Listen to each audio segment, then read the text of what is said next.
नमस्कार, दोपहर समाचार में आपका स्वागत है।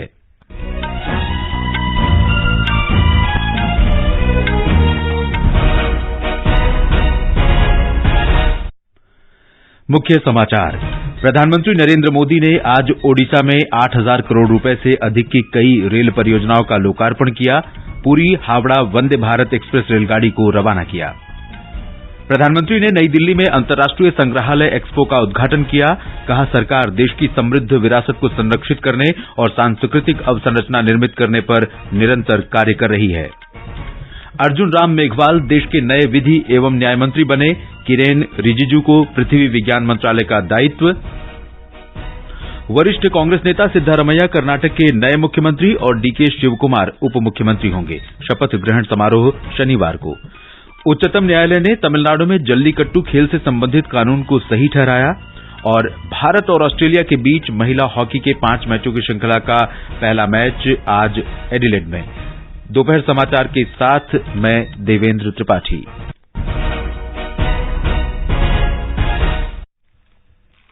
प्रधानमंत्री नरेंद्र मोदी ने आज ओडिशा में 8,000 करोड़ रुपए से अधिक लागत की रेल परियोजना का वीडियो कॉन्फ्रेंसिंग के माध्यम से लोकार्पण और शिलान्यास किया। इस अवसर पर प्रधानमंत्री ने पुरी और हावड़ा के बीच वंदे भारत एक्सप्रेस रेलगाड़ी को भी रवाना किया। ये रेलगाड़ी यात्रियों को तीव्र, आरामदायक और सुविधाजनक यात्रा उपलब्ध कराएगी। वंदे भारत एक्सप्रेस सप्ताह में 6 दिन चलेगी। इस अवसर पर प्रधानमंत्री ने कहा कि वंदे भारत एक्सप्रेस आधुनिक भारत और लोगों की आकांक्षाओं का प्रतीक बन गई है। उन्होंने कहा कि वंदे भारत से देश की गति और प्रगति प्रदर्शित होती है। वंदे भारत ट्रेन आधुनिक भारत और आकांक्षी भारतीय दोनों का प्रतीक बन रही है। आज जब वंदे भारत एक स्थान से दूसरे स्थान पर यात्रा करती है, गुजरती है, तो उसमें भारत की गति दिखाई देती है और भारत की प्रगति भी दिखाई देती है। अब बंगाल और ओडिशा में वंदे भारत की ये गति और प्रगति दस्तक देने जा रही है। प्रधानमंत्री ने कहा कि देश अपनी प्रौद्योगिकी विकसित कर रहा है और नई सुविधाएं देश के दूर दराज के इलाकों तक ले जा रहा है। उन्होंने कहा कि अवसंरचना न केवल लोगों का जीवन आसान बनाती है बल्कि समाज को सशक्त भी करती है। श्री मोदी ने कहा कि देश के तीव्र विकास के लिए राज्यों का संतुलित विकास आवश्यक है। जीएसटी आने के बाद टैक्स से होने वाली आमदनी भी काफी बढ़ गई है। ये संसाधन आज राज्य के विकास के लिए काम आ रहे हैं, गांव गरीब की सेवा में काम आ रहे हैं। ओडिशा प्राकृतिक आपदाओं का सफलता से मुकाबला कर सके, इस पर भी केंद्र सरकार का पूरा ध्यान है। हमारी सरकार ने ओडिशा को आपदा प्रबंधन और एनडीआरएफ के लिए 8,000 करोड़ रुपए से ज्यादा की राशि दी है। प्रधानमंत्री ने पुरी और कटक रेलवे स्टेशनों के पुनर्विकास कार्यों का शिलान्यास किया। पुनर्विकसित स्टेशनों पर सभी आधुनिक सुविधाएं होंगी और यहां रेल यात्रियों को विश्व स्तरीय अनुभव मिलेगा।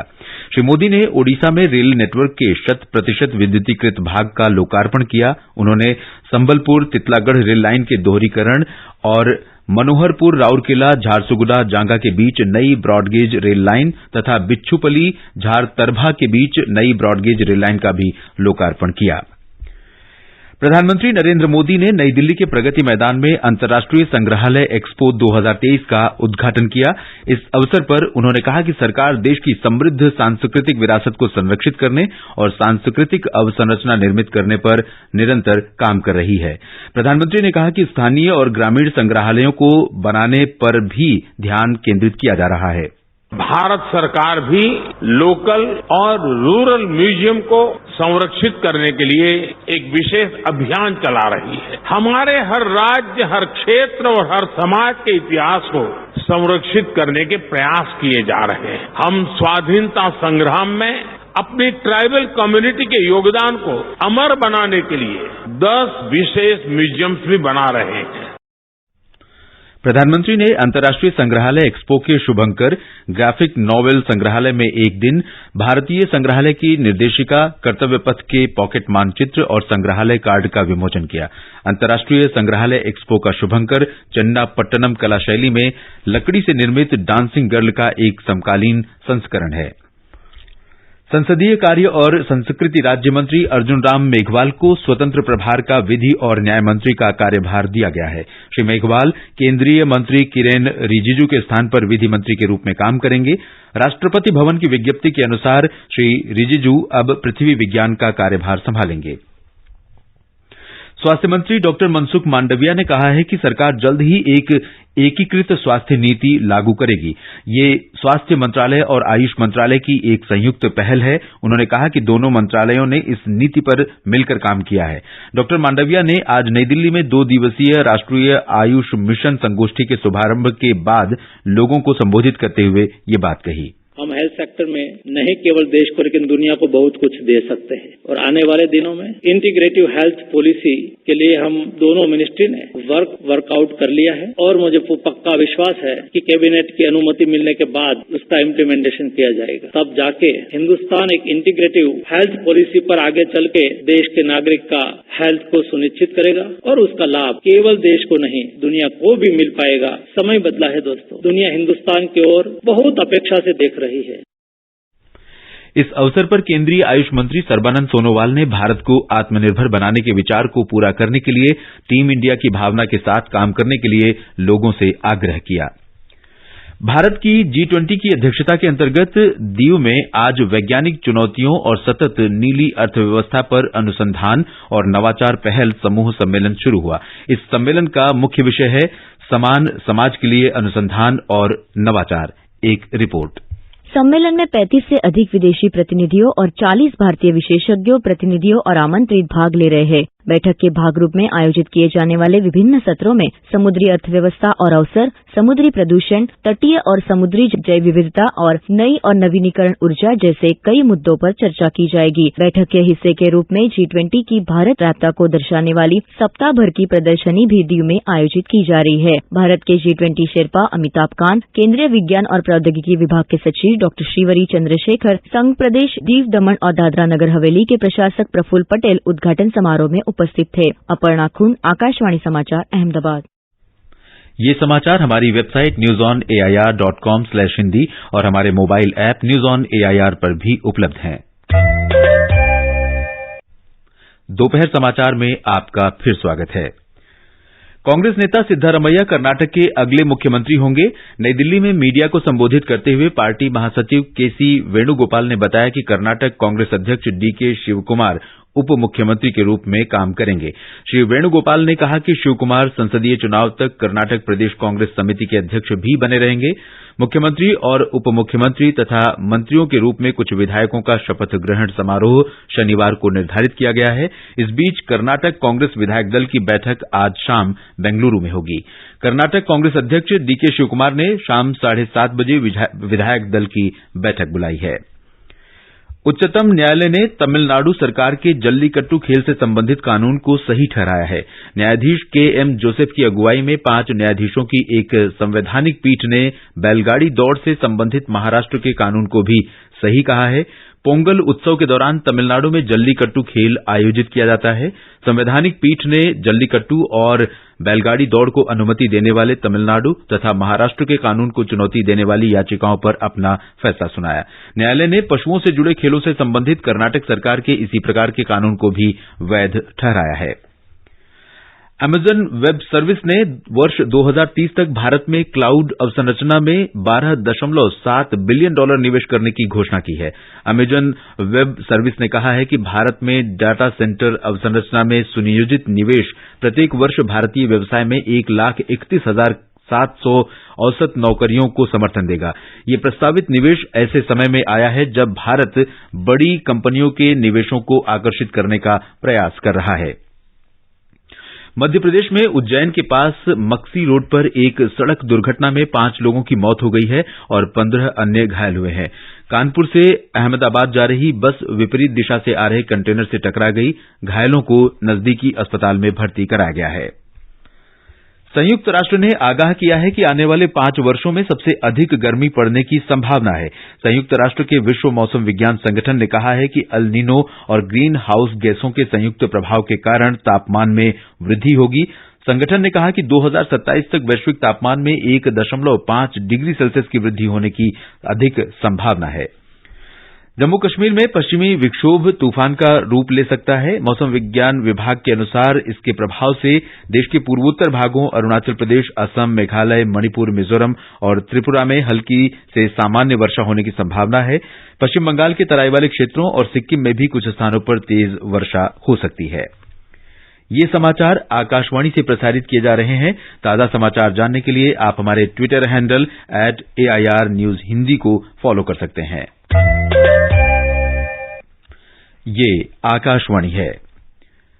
नरेंद्र मोदी सरकार इस महीने अपने कार्यकाल के 9 वर्ष पूरे करने जा रही है। आकाशवाणी समाचार सरकार की उपलब्धियों के बारे में विशेष श्रृंखलाएं प्रसारित कर रहा है। आज हम पूर्वोत्तर राज्यों में पूर्ण बदलाव सुनिश्चित करने के लिए नरेंद्र मोदी सरकार द्वारा की गई विभिन्न पहल पर बात करेंगे। 2014 से पूर्वोत्तर भारत में जमीनी स्तर पर व्यापक परिवर्तन हुआ है। विशेष रूप से प्रधानमंत्री मोदी के नेतृत्व में वर्तमान सरकार के सतत प्रयासों के कारण स्वास्थ्य देखभाल और चिकित्सा क्षेत्र में महत्वपूर्ण परिवर्तन हुए हैं। वर्ष 2018 में जन स्वास्थ्य बीमा योजना आयुष्मान भारत प्रधानमंत्री जन आरोग्य योजना की शुरुआत के बाद से नागालैंड में गरीब और वंचित समूहों पर वित्तीय भार काफी कम हो गया है। इसके अंतर्गत नागालैंड में करीब 2,30,000 घरों को शामिल किया गया है, जबकि 4.5 लाख से ज्यादा आयुष्मान कार्ड पात्र लाभार्थियों को जारी किए गए। राज्य में इस योजना में पैनल में कुल 151 अस्पताल हैं। इनमें 122 सरकारी और 29 निजी अस्पताल हैं। नागा अस्पताल प्राधिकरण कोहिमा इस पैनल में शामिल सरकारी अस्पताल है, जिसने इस योजना को सफलतापूर्वक लागू किया है और इसके तहत करीब 5,000 पंजीकृत लाभार्थी राज्य में मौजूद हैं। इस योजना के IT सलाहकार और प्रमुख नील सोलो ने बताया, About 4,945 patients have been registered here at Naga Hospital, Kohima. The cases which are mostly registered here are starting from all the medicinal cases to all the surgical packages, including the onco cases and as well as dialysis patients. Also here at Naga Hospital, since this being a centralized scheme, we not only cater to the need of the patient in Nagaland. There are patients admitted at Naga Hospital whereby they bring their cards from their own respective states, such as Manipur, Jharkhand, Assam and Bihar. With the initiation of this ABPMJY scheme, patients from economically weaker sections are benefited a lot because this scheme helped them to avail the insurance scheme, which is actually free of cost, paid by the government on their behalf so that they avail the scheme. Ayushman Bharat प्रधानमंत्री जन आरोग्य योजना देश में विशेष रूप से पहाड़ी राज्य नागालैंड में लोगों के स्वास्थ्य की देखभाल में एक बहुत बड़ी योजना साबित हुई है। भारी संख्या में लोग इससे जुड़ने के लिए आगे आए हैं। यह इस बात का प्रमाण है कि सरकार सबके लिए स्वास्थ्य सेवाएं उपलब्ध कराने के लिए प्रतिबद्ध है। कोहिमा से असोनियो की रिपोर्ट के साथ समाचार कक्ष से सौरभ अग्रवाल। प्रधानमंत्री नरेंद्र मोदी 3 देशों जापान, पापुआ न्यू गिनी और ऑस्ट्रेलिया की यात्रा पर कल रवाना होंगे। श्री मोदी 19 मई से 21 मई के बीच जापान में प्रधानमंत्री फुमियो किशिदा के G7 शिखर बैठक के दौरान आमंत्रण पर हिरोशिमा जाएंगे। प्रधानमंत्री शिखर सम्मेलन से अलग भाग लेने वाले कुछ नेताओं के साथ द्विपक्षीय बैठक भी करेंगे। विदेश मंत्रालय ने कहा है कि प्रधानमंत्री इसके बाद पापुआ न्यू गिनी में पोर्ट मोरस्बाइड जाएंगे, जहां वे 22 मई को हिंद प्रशांत द्वीप समूह सहयोग मंच की तीसरी शिखर बैठक की पापुआ न्यू गिनी के साथ मिलकर मेजबानी करेंगे। महिला हॉकी में भारत और ऑस्ट्रेलिया के बीच 5 मैचों की श्रृंखला आज से शुरू हो रही है। पहला मैच एडिलेड में खेला जाएगा। हॉकी मैचों की यह श्रृंखला आगामी हांगझाऊ एशियाई गेम्स 2023 के लिए भारतीय महिला टीम की तैयारियों का हिस्सा है। हांगझाऊ एशियाई गेम्स 2023 का आयोजन इस वर्ष सितंबर और अक्टूबर महीने में किया जाएगा। ऑस्ट्रेलिया की महिला हॉकी टीम इस समय विश्व में तीसरे नंबर की टीम है, जबकि भारतीय टीम का रैंक 8वां है। अमेरिका के एक न्यायालय ने 26/11 के मुंबई आतंकी हमले के आरोपी पाकिस्तानी मूल के तहव्वुर राणा के प्रत्यर्पण की अनुमति दे दी है। कैलिफोर्निया जिला न्यायालय ने राणा के प्रत्यर्पण के लिए भारत का अनुरोध स्वीकार कर लिया है। और अंत में मुख्य समाचार एक बार फिर। प्रधानमंत्री नरेंद्र मोदी ने आज ओडिशा में 8,000 करोड़ रुपए से अधिक की कई रेल परियोजनाओं का लोकार्पण किया। पुरी हावड़ा वंदे भारत एक्सप्रेस रेलगाड़ी को रवाना किया। प्रधानमंत्री ने नई दिल्ली में अंतर्राष्ट्रीय संग्रहालय एक्सपो का उद्घाटन किया। कहा, सरकार देश की समृद्ध विरासत को संरक्षित करने और सांस्कृतिक अवसंरचना निर्मित करने पर निरंतर कार्य कर रही है। अर्जुन राम मेघवाल देश के नए विधि एवं न्याय मंत्री बने। किरेन रिजिजू को पृथ्वी विज्ञान मंत्रालय का दायित्व। वरिष्ठ कांग्रेस नेता सिद्धारमैया कर्नाटक के नए मुख्यमंत्री और डीके शिवकुमार उप मुख्यमंत्री होंगे। शपथ ग्रहण समारोह शनिवार को। उच्चतम न्यायालय ने तमिलनाडु में जल्लीकट्टू खेल से संबंधित कानून को सही ठहराया। इसके साथ ही दोपहर समाचार का ये अंक समाप्त हुआ। नमस्कार।